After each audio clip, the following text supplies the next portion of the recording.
Olá a todos, sejam muito bem-vindos ao nosso novo canal de comunicação, ao nosso novo formato de comunicação, ao nosso próprio podcast original, Filho Único do Direito Médico Veterinário. Sou Renata Arruda, sou advogada, sou especialista em Direito Médico e atuo de forma exclusiva para a medicina veterinária. O motivo da gente ter mudado esse modelo de transmissão é para levar mais informação para vocês.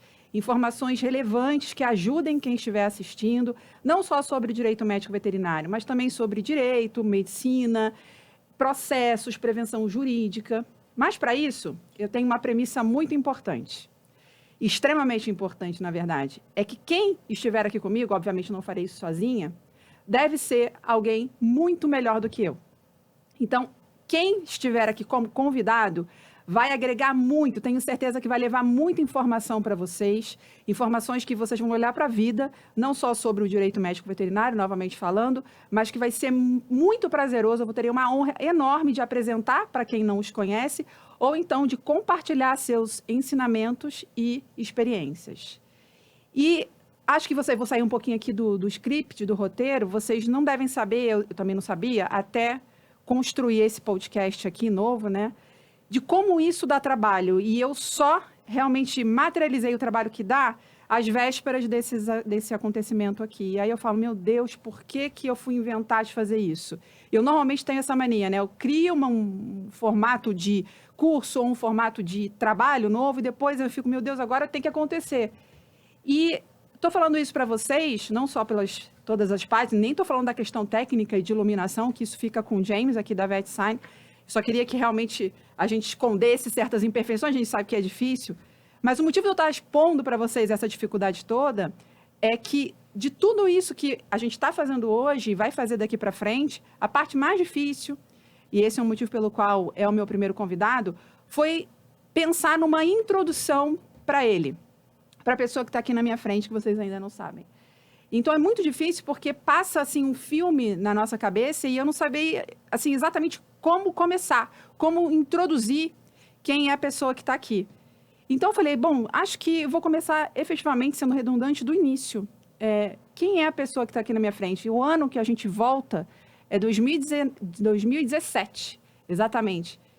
E lá em 2017, eu tinha já um foco de trabalhar para a medicina veterinária, mas eu não sabia exatamente como que eu ia fazer isso. E eu queria fazer algo que fosse específico, algo direcionado, não só com aquelas informações que a gente aprende em pós-graduações generalistas, que eu já tinha, inclusive, criar algo mais específico, muito mais direcionado, e era difícil de encontrar. E aí, nessa época, eu morava lá perto da Paulista, tinha um curso, eu juro que eu serei breve nessa parte, tinha um curso que eu tinha achado na internet, e eu falei, esse curso parece interessante, era Biodireito e Bioética. E eu vi ali o nome da pessoa que está aqui na minha frente, eu falei, acho que eu vou fazer, mas não cheguei a me matricular, eu acho que eu até me matriculei, mas não tinha pago, e eu, na época, eu trabalhava em um outro local, na FGV, e saindo do meu trabalho, eu estava com meu marido na época, ele foi me buscar, era 6 horas, se não me engano, o curso começava às 18h30, ele falou assim, eu falei, meu curso vai começar hoje, mas estou cansada, aquela coisa, né, tinha uma filha na época de 1 ano de idade. Você vê como o tempo já passou, hoje essa vai fazer 7, já estão com outra de 1 ano. E aí, naquela correria, cansaço, eu falei, acho que eu não vou. Ele falou, não, vai sim, vai, começa. E quando eu cheguei no curso, quando eu cheguei lá na verdade, quando eu cheguei no elevador, eu encontrei com ele. Acho que ele nem lembra disso, ele nem sabe disso. Encontrei com ele porque eu lembro da foto. Eu falei, eu acho que ele é o professor. A gente entrou na sala, na época da Ana Brocanello, e no primeiro slide que ele colocou, é como se o universo tivesse sido congelado ao meu redor, e eu falei, as pessoas falavam, eu falava assim, gente, onde eu estava antes, que eu não estava aqui? Então, naquele momento, não precisou de outro slide, eu já sabia que ali era o meu caminho. Eu não sei exatamente porquê, eu nem sei exatamente como, mas isso eu já falei para ele, inclusive de maneira pública, eu sabia que aquilo era o meu lugar. Eu falei, é isso, e é exatamente isso que eu estava procurando. E dali a gente desenvolveu, o curso acabou, eu lembro que foram 4 aulas, eu acho, nem lembro direito, 4 aulas, eram sempre à noite, e aí acabou, eu falei assim, mas como assim acabou? Não pode acabar. Aí ele, não, mas a gente vai para Portugal. Eu falei, então a gente vai para Portugal. E aí dali a gente foi para Portugal, bem no início do ano, né, em 2018, e depois desse episódio a gente ficou todos os cursos, acho que inclusive, não, tenho certeza, vários cursos que ele deu, eu fiz mais de uma vez e continuo fazendo. Então, tudo que ele pôde contribuir de parte técnica mesmo, do que ele sabe, eu extraio e sugo até hoje essas informações. Então, ele saiu, inclusive mentoria, né? Não quero falar o nome aqui. Então, a gente saiu lá dos cursos, a gente foi para o projeto de mentoria. Eu falei, vamos fazer mentoria? Ele vai lembrar disso. Então, e continua sendo ainda o professor, o mentor, alguém importante, que eu considero que valida as minhas informações, valida as minhas ideias. Tudo isso que eu estou fazendo aqui, isso só acontece hoje porque ele apareceu de alguma forma ali, naquele momento, em 2017, e saiu e continua nessa posição, mas mais ainda, que eu fico muito feliz por isso, uma pessoa amiga, uma pessoa muito querida, uma pessoa que hoje eu tenho a honra de dizer que trabalha comigo, meu parceiro, meu sócio. Então, eu fiz essa parte que eu considero mais complicada de falar para dizer aqui que é uma honra receber você, professor, doutor Marcos Coutri, e vou deixar com você aqui o ônus ter que dizer quem é você, além do que eu já pus na minha visão de quem é Marcos Coutri. Tudo bem, Renata? Tudo bem, pessoal que está nos assistindo, que está acompanhando. Antes até de dizer quem sou eu, porque isso no final é o que menos importa, te dar os parabéns por mais uma iniciativa, por mais um projeto dentro da medicina veterinária, do direito médico veterinário, mais especificamente, né? Inédito. Então, o que você está inaugurando, para mim é uma grande honra mesmo estar aqui hoje como o primeiro convidado. O que eu sempre brinco é o seguinte, né? Daqui a 10 anos, 20 anos, 30 anos, isso ainda vai estar no ar e o primeiro programa ninguém vai tirar de mim, né? Então, assim, podem vir outros depois na sequência, certamente virão, podem ser melhores, podem ser piores, não importa, mas o primeiro vai ser a primeira, né? Vai ser a minha participação. Então, te agradecer por essa confiança de iniciar. A gente sabe o quanto é difícil iniciar coisa, né? Um projeto diferente, para tentar fazer o projeto diferente, fazer a diferença na vida das pessoas.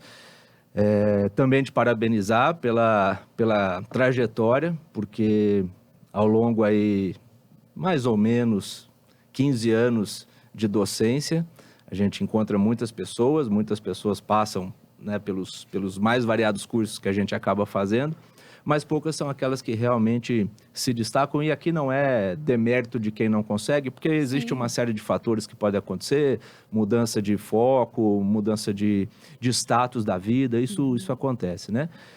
Mas você efetivamente é uma profissional de sucesso hoje, e o espaço de tempo é relativamente curto, a gente está falando de 2017, 2018 até agora, e já é o que dentro do direito médico veterinário. Então, te parabenizar por isso. Obrigada. Agora, eu, na verdade, eu quase sou, já que você sempre pede as citações musicais, né? Eu quase sou apenas um rapaz latino-americano, né? Sem dinheiro no banco, mas eu tenho amigos importantes, como você, por exemplo, né? Então, tem um pouquinho da diferença aí. Mas, na verdade, eu sou advogado, professor, e acho que o que eu sou mais mesmo é alguém que se apaixonou ali pelo direito médico há mais ou menos 20 anos. Eu posso dizer que dentro da minha atuação profissional como advogado, eu consegui fazer as duas coisas que eu queria ter sido sem ser advogado e não fui. Ou fui um pouquinho uma das coisas que eu queria ter sido jogador de futebol. A gente nem sabe disso. Esse eu até consegui ser, eu joguei não é tempo, né? São quilos, então não importa quanto tempo atrás, eu joguei há 30 quilos atrás, eu conseguia jogar, hoje já não mais, só era esforçado. E aí depois eu tentei fazer, quando eu terminei o antigo colegial, né? Eu tentei eu prestei, né, vestibular para medicina, não passei, e aí depois, enfim, vim para São Paulo, que eu sou do interior, e aí eu comecei a me interessar pelo direito. Depois de terminar a faculdade, eu trabalhei com direito esportivo. Então, eu trabalhei com jogador de futebol, que era o que eu queria ter feito antes, de certa maneira. E depois eu vim parar no direito médico, no direito odontológico. Então, assim, eu acho que o mais importante é que, independente de de dificuldades, independente do que aconteça na nossa vida. Eu acho que hoje eu posso dizer que eu sou uma pessoa realizada, não questão de sucesso, de fama, não é esse o ponto, não. Mas é de conseguir fazer o que eu quero, do jeito que eu quero, do jeito que eu gosto, né? E, assim, se estou considerando que seja verdade o que você disse no início, e tomara que seja mesmo, de certa forma, conseguir fazer a diferença na vida de algumas pessoas, sobretudo dos alunos, né? Não de clientes, porque aí a gente não fala mais do cliente, não é mais a advocacia, né? É na parte da docência. Então, eu acho que é mais ou menos esse o caminho, assim, e eu acho que isso aí define. Eu gostaria de ser essa pessoa e se eu conseguir ser, e se eu consigo ser, eu fico bastante feliz. Você é essa pessoa, não só por mim, mas por outras pessoas que eu conheço. Então, essa certeza você pode ter.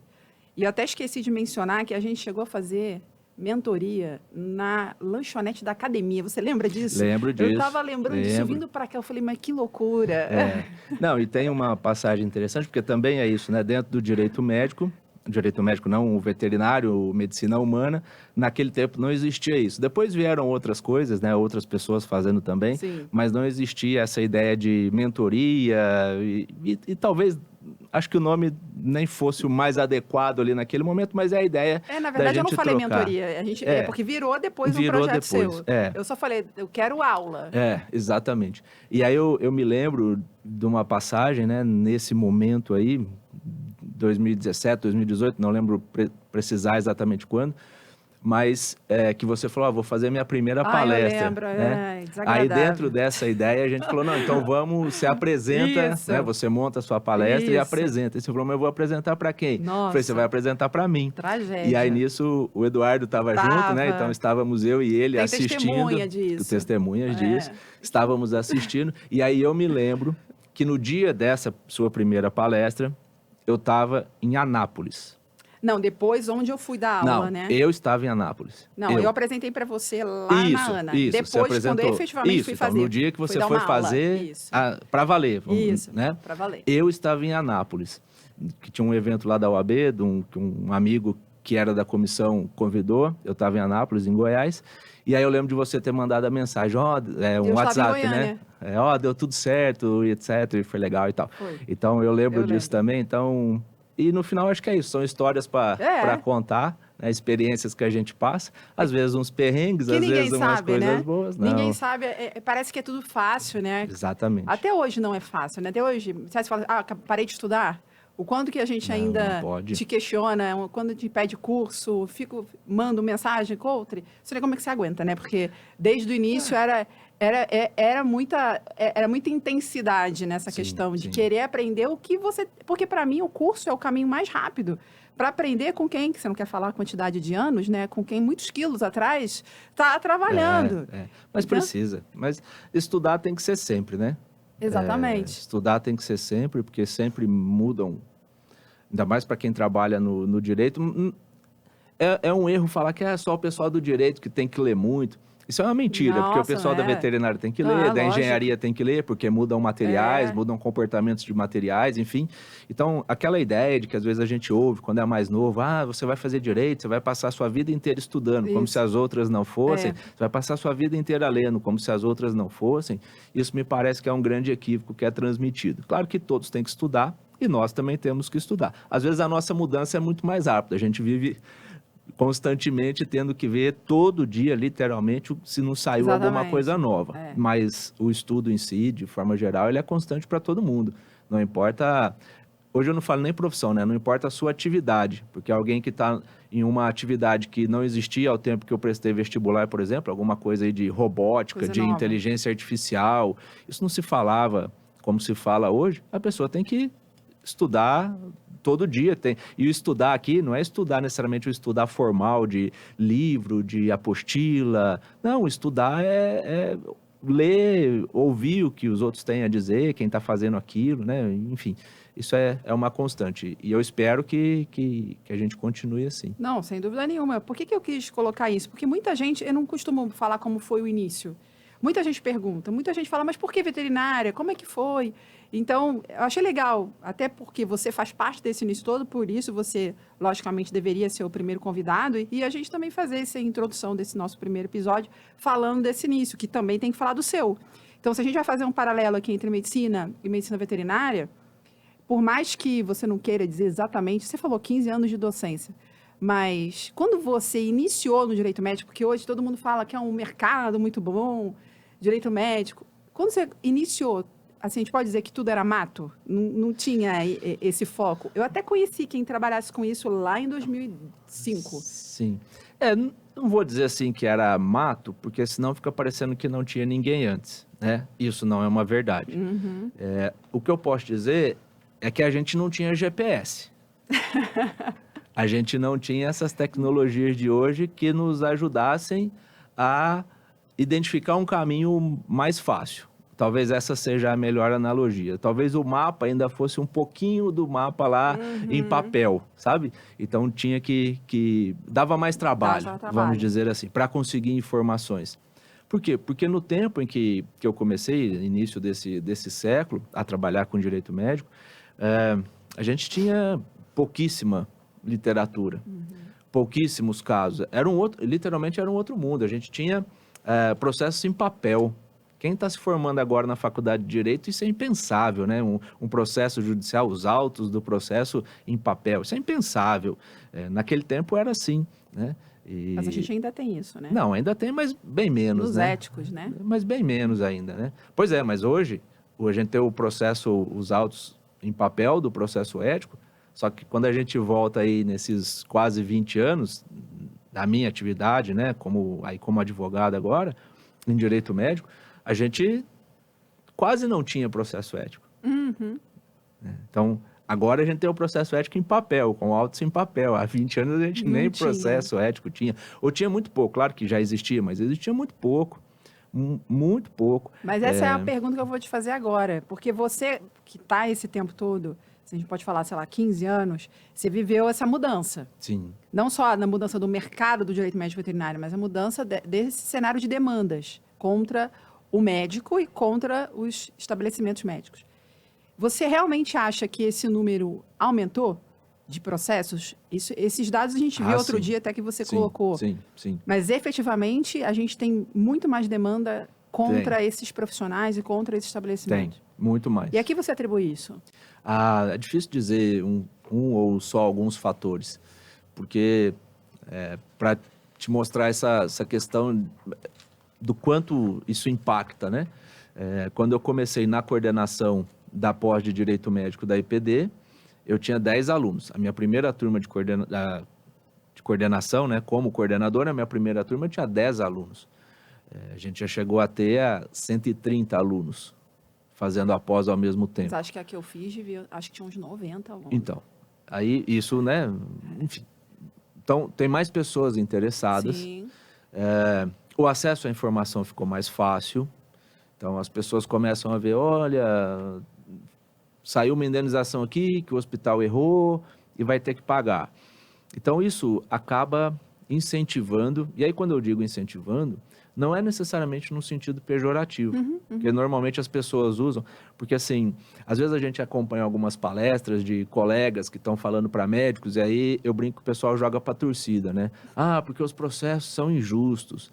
Não necessariamente, né? Nós temos processos injustos, assim como nós não temos processos justos. Então, às vezes, houve o erro, houve o problema, mas isso não gerou o processo. Então, a gente tem uma coisa e tem outra. E é assim que funciona em todas as áreas também, não é só no direito médico. Então, cresceu esse número de processo, eu acredito que por uma série de fatores, né? Uma identificação maior dos direitos, uma quantidade maior de advogados também, mais advogados se interessando por essa atividade específica do direito médico, do direito odontológico, da medicina veterinária. Alguns direitos e alguns bens, vamos chamar assim, ganhando mais importância. O direito veterinário é literalmente isso. A prova disso. Porque há 20 anos, o hoje chamado PET, né, não era nada, era literalmente coisa. né? Era a coisa que comia o resto da comida, não era assim? Dormia no quintal. Dormia do jeito que tivesse que dormir, né? Assim, não existia esse mundo que existe hoje. Então, esse pet, ele foi ganhando um status diferente.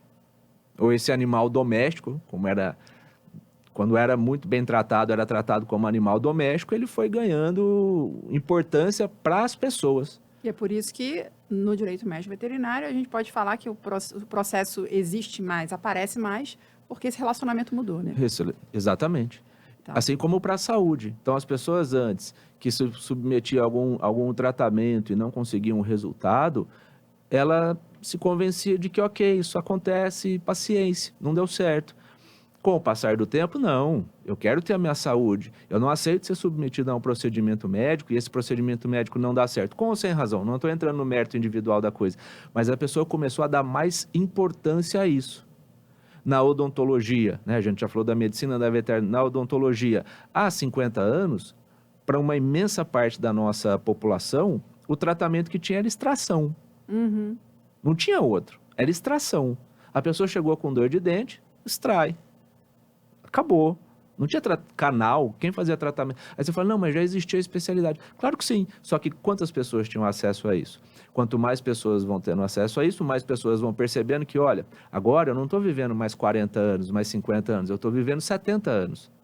Então, se eu perder o dente com 30, não é que, se o meu dente foi extraído com 30, não é que eu vou ficar 5, 10 anos sem dente. Eu vou ficar 40 anos sem dente. E aí eu não vou conseguir mastigar, não vou... Enfim, uma série de desdobramentos disso. Então, veja, o dente, resumindo muito a conversa, ele passou a ter um outro valor dentro desse cenário. Então, o pet começou a ter outro valor, o dente... Claro, estou simplificando toda a história aqui, mas a ideia é essa, nós começamos a ter outros valores, a valorizar coisas que até então não eram valorizadas e que incidem diretamente e contribuem para esse aumento. E você que também dá aula em Portugal, também conhece a realidade lá, portuguesa. Aqui no Brasil, a gente pode falar que é fácil processar alguém? É mais fácil? É mais fácil. A existência da ação é mais fácil, né? Por uma série de fatores também. A gente tem a justiça gratuita, que para quem nos acompanha e eventualmente não saiba disso, né, sobretudo o pessoal da área da saúde que está nos acompanhando, para que uma ação judicial aconteça, o autor da ação, que seria o paciente, ou no caso da veterinária, o tutor, o proprietário, como quiser, o responsável, ele precisa pagar custas para o Estado para a ação judicial existir. Isso tem variação de Estado para Estado, aqui no Brasil. Aqui em São Paulo, precisa pagar um valor, um percentual, para existir a ação. E lá no final, se essa pessoa, o autor, perder a ação, ele vai ser condenado em custas de sucumbência, vai ter que pagar um valor para o Estado, para outra parte, as custas e despesas do processo, enfim. Agora, com a justiça gratuita, não tem que pagar para o Estado e não precisa, e não corre o risco de ter que pagar nada ao final. Então, isso facilita. É algo que em Portugal não é tão simples. Não é fácil assim. Essa justiça é gratuita ou algo similar a isso. Some-se essa grande quantidade de advogados que nós temos, né? Então, nós temos aproximadamente 1,5 milhão de advogados, não são bacharéis, são advogados. Então, 1,5 milhão, se somar a quantidade de médicos, de cirurgiões dentistas e médicos veterinários do Brasil, provavelmente vai dar um empate técnico ali entre os advogados e essas 3 outras categorias. Então, tem muita gente. E se tem muita gente, olha que um paciente, uma pessoa que começou a dar valor maior em alguma coisa, em alguma conversa, menciona, olha, isso aqui não deu certo, não fiquei contente com aquele atendimento, aquilo ali não aconteceu da forma como eu imaginei que fosse acontecer, invariavelmente um advogado vai escutar isso, né? Todo mundo tem um amigo advogado. Eu brinco, pessoal, se você está aí acompanhando, você não conhece nenhum advogado, pega um elevador, né? Não, ele é o advogado. Dá uma volta no condomínio, porque assim, não tem como. É impossível você não conhecer um advogado. Ninguém é porque ele é o advogado. Ou você é advogado ou você está muito isolado no mundo, né? Já acabou assim, né? A pandemia, né? As restrições, né? Mais severas da pandemia. Então, assim, somando tudo isso, com essas facilidades da legislação, acaba que é mais fácil a gente ter o processo.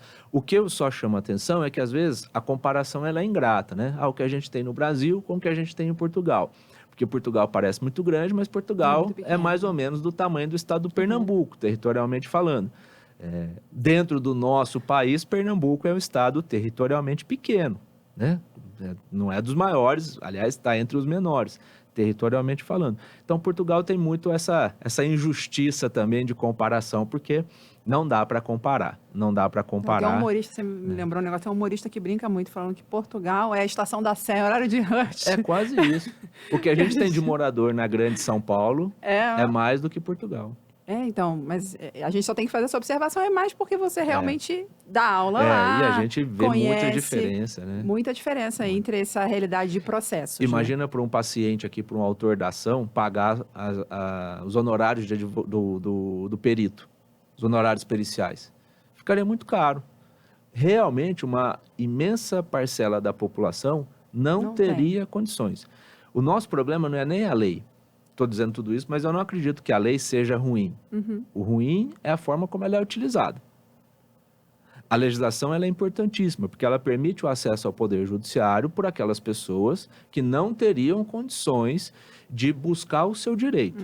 Então, a lei ela é importante dentro do nosso contexto socioeconômico. Ela é importantíssima. Agora, a questão é a forma como ela é utilizada, seja pelas próprias pessoas, seja por nós mesmos, os advogados, né?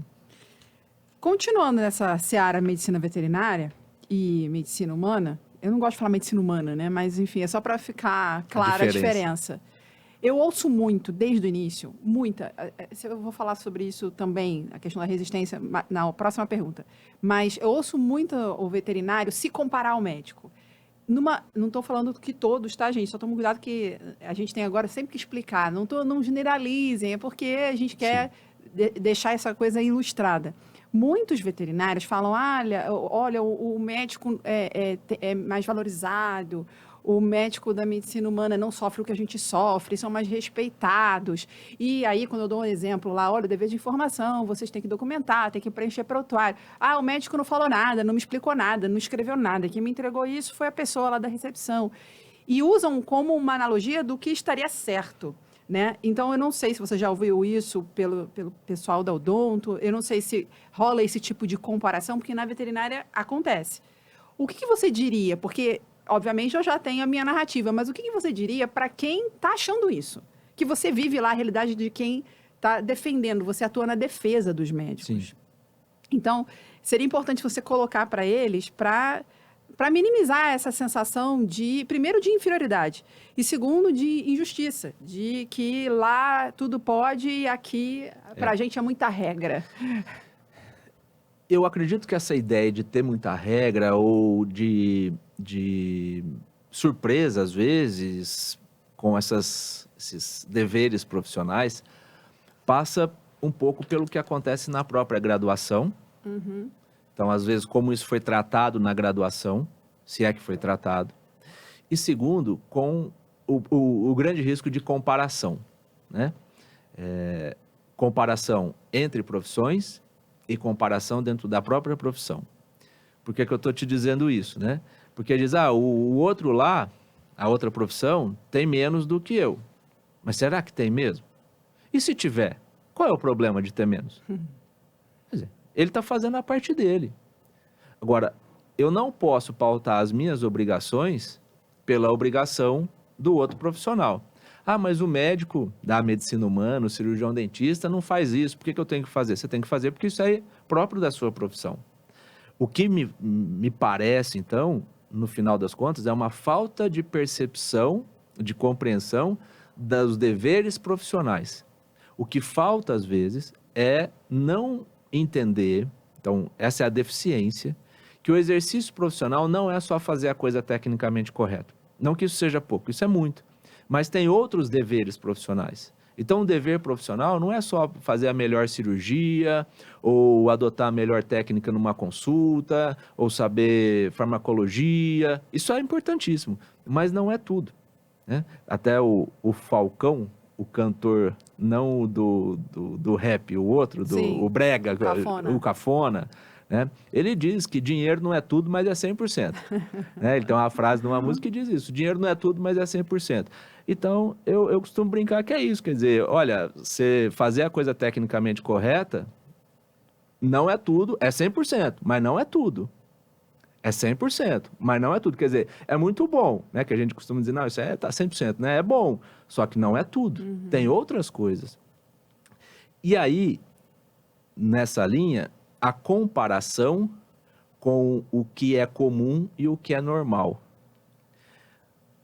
As pessoas, nós todos, temos a tendência de acreditar que o que é comum, o que é normal, é o correto. Exatamente. É a nossa experiência superando o que deveria ser. Né? A história lá até do direito, do ser e dever ser, mas não vamos entrar nisso aqui. Mas é essa a ideia. Olha, eu fui ali e fizeram dessa forma comigo. Então é dessa forma que deve ser feito. Isso em publicidade aparece muito. Como é que eu vou fazer a publicidade? Deixa eu ver quem é o bambambam aqui em termos de quantidade de posts e de likes e de seguidores e coisas que valha nesse sentido. Eu vou copiar, porque esse é o jeito certo. Veja que a gente não pode confundir conceitos. Pode dar certo no sentido de dar retorno de popularidade, retorno financeiro, mas mesmo assim, isso pode continuar a estar sendo errado sob o ponto de vista da legislação. Né? Então, às vezes tem essa confusão. Se o outro fez, então eu posso fazer. Isso é muito comum na publicidade, né? Sim, quando a gente fala de regra. Mas mesmo no exercício profissional, eu já participei de um julgamento, isso foi num julgamento de processo ético, foi uma das coisas, e para minha sorte, o cliente estava comigo, o meu cliente estava comigo. Ele presenciou isso. Porque uma conselheira falou assim, ele errou, porque ele fez assim, assim, assim, e quando foi o meu parto, ela é uma médica, quando foi o meu parto, foi feito de outra forma.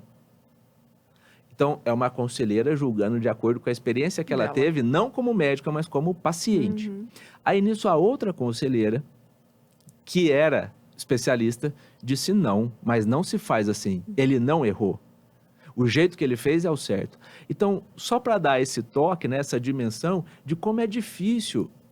Porque se no momento de um julgamento ético houve essa confusão, imagina o que não está acontecendo por aí. Então, me parece que essa é a grande dificuldade. A fuga, né? A fuga da busca técnica, da busca de uma literatura, enfim, para a adoção de condutas com base na própria experiência.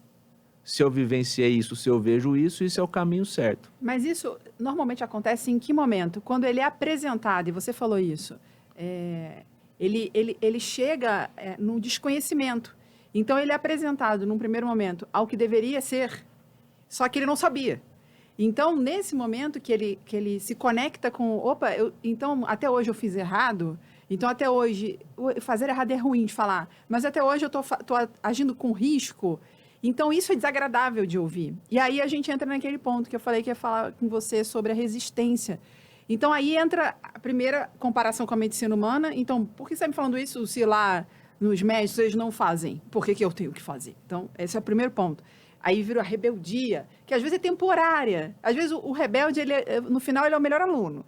Mas até ele processar aquilo, ele vai falar que a culpa é sua, que você que está trazendo uma informação... Você é a profeta do Apocalipse. A trombeteira. Então, a gente já anda com a trombeta. Então, é esse o cenário. Sim. E aí, eu vou perguntar para você, porque, obviamente, eu hoje muito menos. Vivenciei isso aí, de chegar num lugar e a pessoa ficar extremamente brava. Nossa, mas você está me trazendo uma informação que não existe, não funciona assim. E até hoje ainda ouço algumas pessoas que mencionam de maneira leviana, inclusive, que isso é assustador. Então, é uma resistência ainda numa crença de que tudo se resolve numa pequena conversinha, não precisa de tanto, não é assim, os processos não são tão demanda, não tem tanta frequência, não acontece desse jeito. E a gente sabe que o processo judicial é complexo. Sim. Você enfrentou essa resistência? Ainda enfrenta? Porque na pós eu vi. Sim, sim. Você ainda enfrenta essa resistência? Porque acho que até o debate do médico ele é mais intenso. Não, isso acontece sempre, né? Isso aí, seja em aula, seja no exercício da advocacia mesmo.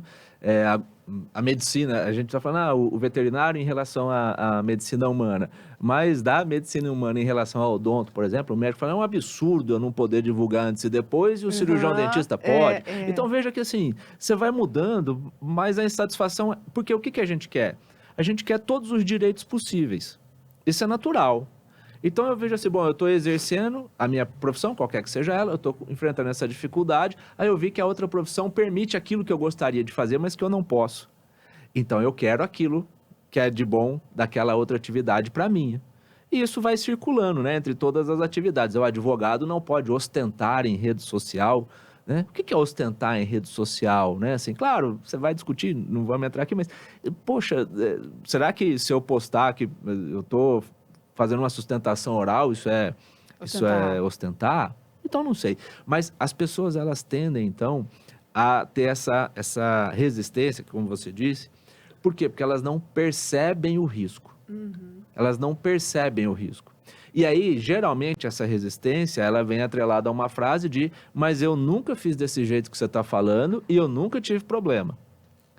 Né? Eu nunca fiz... Há 30 anos eu faço assim. Isso, e nunca deu problema. Não faço prontuário, eu tenho uma boa relação com os meus pacientes, ou no caso da veterinária, com os clientes. Ok. Aí é o que eu costumo brincar, que eu digo, olha, você está tendo mais sorte do que juízo. Né? Você está sentado em cima de um barril de pólvora que qualquer hora pode estourar e até hoje você teve sorte. Ou algum tipo de competência para tentar contornar isso de alguma maneira, mas que em algum momento isso vai dar ruim, não vai dar certo. E eu sempre busco deixar muito claro que o que a gente passa, o que a gente transmite de informação quanto a deveres, por exemplo, não é a minha opinião. Eu posso concordar com absolutamente tudo que a pessoa que está na minha frente está falando. Eu posso ter a mesma linha de raciocínio, mas não sou eu que decido. Não sou eu que crio a regra. Então, uma coisa é a minha opinião pessoal. Aquela história. Uma coisa é a minha opinião CPF, outra coisa é a minha opinião CNPJ. Quando eu estou no exercício da minha profissão, não é a minha opinião que tem que prevalecer enquanto aquilo não for posto para discussão, seja num debate parlamentar, para mudar uma lei, seja numa ação judicial para mudar um entendimento, mas enfim, enquanto aquilo efetivamente não for modificado, a gente não pode cair na ideia de sempre dar a informação mais agradável. Que esse é o ponto que alguns colegas fazem. E aí você começa a perceber que isso também é comum às profissões. Por que o médico não informa todos os riscos ao paciente? Com medo de perder o paciente. Porque se ele falar que pode morrer, o paciente procura outro. Por que o dentista não fala que o implante eventualmente pode não osteointegrar? Porque senão ele vai procurar outro.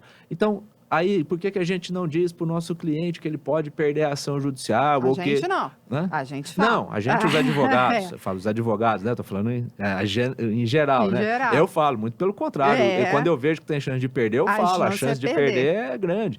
Justamente para não causar nenhum tipo de surpresa. Expectativa errada. Expectativa errada e surpresa no resultado final. Né? Porque aquilo era o que provavelmente aconteceria mesmo. Então, assim, veja que é uma falsa percepção, às vezes, da pessoa que procura o profissional e, ao mesmo tempo, é o próprio profissional ou porque ele desconhece, porque ele se inspirou no que um terceiro fez, sem ele estudar, ou porque ele não quer dizer, então ele sabe que ele deveria falar, mas ele não quer falar para não perder a pessoa, para não perder o cliente, para não perder o paciente, e aí ele vai e faz a conversa na linha do que o cliente, o paciente está trazendo.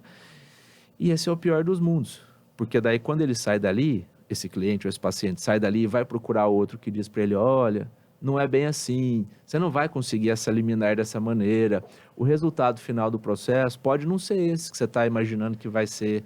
Aí quem fica de ruim na história é o profissional que efetivamente cumpriu com o seu dever. Você sabe que tem um exemplo muito assim, característico do que aconteceu na medicina veterinária, porque dando treinamento eu recebo vários exemplos, né? E aí teve uma cliente que procurou um estabelecimento X para fazer a cirurgia no animal, e eu não lembro se era gato, se era cachorro, né, agora, só que ouviu o que deveria ouvir, né? Então, ela vou pensar. E foi para um outro estabelecimento. E lá nesse outro estabelecimento foi relatado que o profissional disse, isso aí eu faço de costas. Ela não ficou. Eu diria que ela voltou para o primeiro estabelecimento. E é por isso que a gente sabe dessa história. Mas eu diria que a maioria cairia no de costas. Sim. Só que acho que as pessoas estão começando a acordar para essa necessidade de receber a informação completa. Sim. E acho que isso a gente tem que buscar. E talvez esse seja um dos motivos das pessoas ainda se surpreenderem com as informações não legais que a gente leva. Sim. Então, a gente não está aqui para falar o que as pessoas querem ouvir. Isso seria o mundo ideal, né? A gente Sim. teria muito mais pessoas que estariam conectadas com a gente. Mas faz parte da informação levar uma notícia de que alguém foi denunciado ou um processo onde houve condenação, até porque a gente aprende muito com erro. Sim. Ou pelo menos deveria, né? E aí, dentro dessa questão de processo, você que já está nos processos contra um médico veterinário, contra o estabelecimento, você consegue perceber alguma diferença ou só o valor da causa? Para a medicina, você diz? Para a medicina ou para a odontologia também? Tem diferença. O que você vê? Tem Isso é uma diferença. curiosidade minha. Não, a diferença, claro, falando sempre em termos gerais, né? Sem entrar em casos específicos, né? Mas a diferença, me parece que é a forma como lidar com aquilo, assim. Porque, veja, na medicina e na odontologia, se não aconteceu o óbito, quem vai reclamar é sempre a pessoa. Uhum. Então, ela tem mais informações, via de regra, ela tem mais certeza no que ela está falando. O paciente, você fala. Paciente. Ela pode estar até mentindo ali, mas, de alguma maneira, talvez aquilo seja a verdade dela. E aí, ela traz aquilo sabe, algo pessoal mesmo, assim, algo mais forte, algo que ela... E geralmente, é que difícil falar de sempre, né? Mas aparece lá no final algo no sentido de eu apenas gostaria que isso não acontecesse com mais ninguém, por isso que eu estou fazendo essa ação judicial, por isso que eu estou denunciando no conselho. Isso era um final de denúncia, assim, bastante comum até. Agora, na veterinária, às vezes é algo que é terceirizado, né? Então, é o mal que você fez ao animal que eu gosto. Uhum. E aí, a pessoa não sabe exatamente o que aconteceu, muitas vezes. Está perdida, Ela né? está perdida. Por quê? Porque ela não foi o destinatário da atenção à saúde, foi o animal. A percepção que ela tem é muito diferente, É né? muito diferente, entendeu? Então, às vezes, ela faz... E isso não significa que é menos, pode até ser mais, assim, dizer assim, olha, você maltratou quem eu amava. Isso pode ser muito mais certo que você me maltratar. Mas eles falam mesmo. Isso, você entendeu? Então, por isso que eu estou dizendo, não necessariamente é menos, não. é que é diferente. Não, é diferente. Porque ele falou assim, eu fico imaginando o sofrimento que houve durante o atendimento, porque ela não estava lá. Exatamente. Eu só escutava o que estava acontecendo lá dentro, como se aquilo fosse... Mas ela não estava lá. Por isso que é tão comum pedir em câmeras. Isso. Então tem essa... Me parece que essa é a grande diferença. Claro, tem uma série de outros, até jurídicos, etc. Mas, sob o ponto de vista, assim, do ânimo, essa me parece que é a grande diferença, sabe? Então, a pessoa falar, eu senti, eu sei o que aconteceu, foi isso aqui que aconteceu. Você mentiu para mim, e aí você falou que... Agora, você fez o outro sofrer. O outro, no caso, o animal. Né? E a pessoa não sabe nem quanto foi esse sofrimento. E aí ela imagina É sempre sofrimento. uma imaginação, né? Pode ser verdade. Isso. Por isso que eu estou dizendo. Não é certo, errado aqui, sim. é só... Me parece que essa é uma grande diferença, sabe? E às vezes, se autoproteger, as pessoas se autoprotegem de uma maneira. Agora, proteger aquele que as pessoas amam ou que nós amamos, às vezes a gente protege mais quem a gente ama do que a nós mesmos. Né? E por isso que eu estou dizendo. Aí vem o começo da nossa conversa. O animal doméstico mudou de patamar. Sob o ponto de vista de consideração, de valor mesmo. Não valor econômico, mas de valor afetivo. Então, fazer mal ao pet hoje é tão ou mais grave às vezes do que fazer mal para a própria pessoa. Não tem dúvida. Então, para a gente encerrar, o que você daria de conselho? Porque dica é meio raso, né? O que seria de conselho? Apesar de que conselho também fala que se fosse bom, né, gente? Mas enfim, não encontrei um sinônimo. Um conselho para quem está começando a se preocupar com essa questão agora de prevenção jurídica, que ainda é um assunto muito novo. Sim. Seja para a medicina ou seja para... Porque na medicina mesmo, muitos ainda não materializaram essa importância. Seja na odonto ou principalmente na veterinária. Que conselho você daria para eles sobre isso, para você que está há tanto tempo na carreira? Primeiro, continuar sendo muito bom tecnicamente, procurar aprimorar cada vez mais, independentemente do que escolha fazer, clínico, cirúrgico, não interessa, mas não se descuidar dos outros deveres profissionais. E aí, se quem está nos acompanhando não sabe quais são os outros deveres profissionais, a minha sugestão é que procure saber quais são os seus outros deveres profissionais a depender da sua profissão. Esse é o primeiro ponto. O segundo é ter muito cuidado com aquilo que a gente já mencionou, que é o relato do terceiro. Esse terceiro pode ser o professor. Um professor que é formado há 20 anos e que acostumou-se a lidar com esse paciente há 20 anos. O paciente de hoje é diferente, ou o cliente de hoje é diferente do paciente de 20 anos, do cliente de 20 anos. Da mesma maneira que a gente arquivava coisas em... Tem gente que nem vai saber o que é isso, né? Em CD, em disquete. Nossa. Você fala, nossa, isso aí é... Não, 20 anos. Nós estamos falando de 20 anos. Né? A coisa evoluiu, o paciente, o cliente evoluiu. E a busca hoje de informação, então, para esses profissionais, ela deve ser com base na realidade de hoje. O paciente de hoje não é o mesmo paciente de 5, 10 anos atrás, o cliente de hoje não é o mesmo cliente. Muitas coisas que são trazidas como experiências e, consequentemente, como verdades de quem trabalhou ou trabalha há um tempo maior, talvez não se encaixe no momento de hoje, no mundo de hoje. Então, a minha sugestão seria sempre a atualização técnica, a atualização quanto aos deveres e a atualização quanto ao mundo de hoje, ao destinatário do seu serviço de hoje.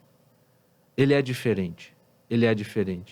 E não existe outro caminho para a segurança jurídica, e aí falando especificamente disso, do que cumprir com os deveres profissionais. Não importa se o vizinho cumpre ou não. Não importa se a celebridade da sua área cumpra ou não. Porque na hora que chegar o processo, na hora que chegar uma reclamação, essa outra pessoa não vai responder contigo. E não é argumento de defesa. Muito pelo contrário, quer dizer, só está dizendo que tem mais gente errando.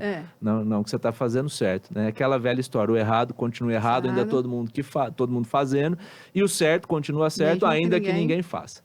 Então, é sempre a ideia de aprimoramento constante. Então, a gente pode concluir que só ser bom tecnicamente, embora seja 100%, não é suficiente. Não é tudo. Não é tudo. E cada vez mais as pessoas vão ser cobradas pela competência profissional no seu sentido mais amplo e não só, de novo, não que seja pouco, mas não só pela competência técnica. Não só pela competência técnica. É importante porque muita gente, mas agora eu não fiz faculdade para estudar direito.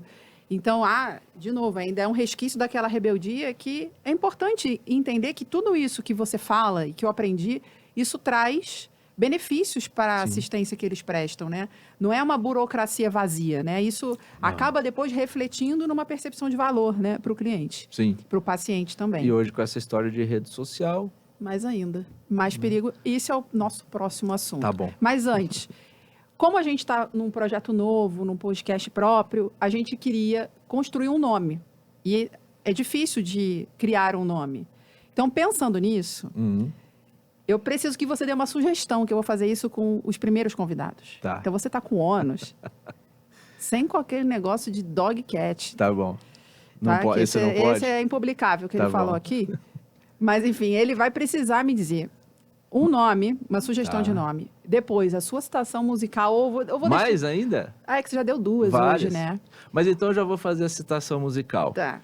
Para resumir essa nossa conversa aqui... Você não pode sair ileso. Não, para resumir essa nossa conversa aqui, a gente não pode fazer, ou não seria adequado que fosse feito, como...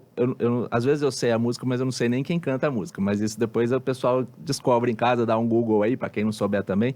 Mas a gente não pode se comportar daquela maneira da música que diz: eu falo tudo que ela gosta de escutar, deve ser por isso que ela vem me procurar. Então eu não posso ser esse profissional que vou vender para o cliente o que ele quer ouvir. Eu tenho que ser técnico. Então eu não posso só falar o que ela gosta de escutar para que ela venha me procurar. Eu acho que é do Charlie Brown. Eu não sei, eu não vou me arriscar nisso. A citação tá aí. Se eu errei, gente, me perdoe. A música, então aí o pessoal... Mas é essa a ideia, entendeu? Eu tenho que falar o que tem que ser dito. Perfeito. E não o que a pessoa, o cliente ou o paciente, enfim, deseja escutar. Porque às vezes o que a gente tem para dizer não é agradável. Aí o negócio né? vai ser a forma, né? Viram? E além disso, você deixa aí essas portas abertas para aprenderem com você também nos seus cursos. Claro, procurando Então, a tem gente alguma na coisa rede aberta nesse social. momento? Agora, os cursos de especialização, né? Esses são sempre abertos, né? Assim, Da EPD, na EPD São Paulo. e em São Paulo, tanto no presencial quanto no online, E aí EAD e em Ribeirão Preto, Em Ribeirão Preto. na Faculdade de Medicina lá da USP, porque a gente trabalha como coordenador adjunto lá. Muito obrigada, Marcos Coutri. Esse foi o nosso primeiro episódio do podcast, que ainda não tem nome, por enquanto é o podcast da Renata, que a gente vai levando aí até onde a gente conseguir, quando a gente tiver um nome bom, que não vai ser o do Marcos. Não vai ser. Eu que ele dei a fugiu sugestão. da... Não, esse eu ele não já sou deu, bom. o nome que foi invalidado. Você pediu um nome, não necessariamente um nome bom, nem um nome que fosse efetivamente usado. Então tá, o gente, nome ele já eu dei. deu, infelizmente. Você não vai falar direito o nome que eu falei? Que pode é tão falar, lindo. então. O nome é muito bonito, pessoal. Que seria, ao invés de podcast, seria um dogcast. Mas ela não quis. Não quis, Enfim, gente, não quis. então- Até porque a gente aqui atende... inclusive, a gente vai ter um convidado muito importante que só atende felinos. Então, achei que ia ficar um bullying com um gato, entende? Bom. Então, e tem os silvestres também, os exóticos. Então pode ser um podcast. Pronto. Petcast. Pronto. Mas eu acho que isso já tem. É? É. Ah, eu não sei. Então, desculpa. Eu acho que já tem. A gente vai pensar, tá? Tá. Mas esse eu não... Mas só para essa vocês parte saberem, não é minha. o Coutri volta comigo. Vocês vão ter dobradinha com um assunto muito importante, que é exposição em rede social. Então, não percam o próximo episódio dele, que vai para o ar em 2 semanas depois desse. Tchau, tchau, gente.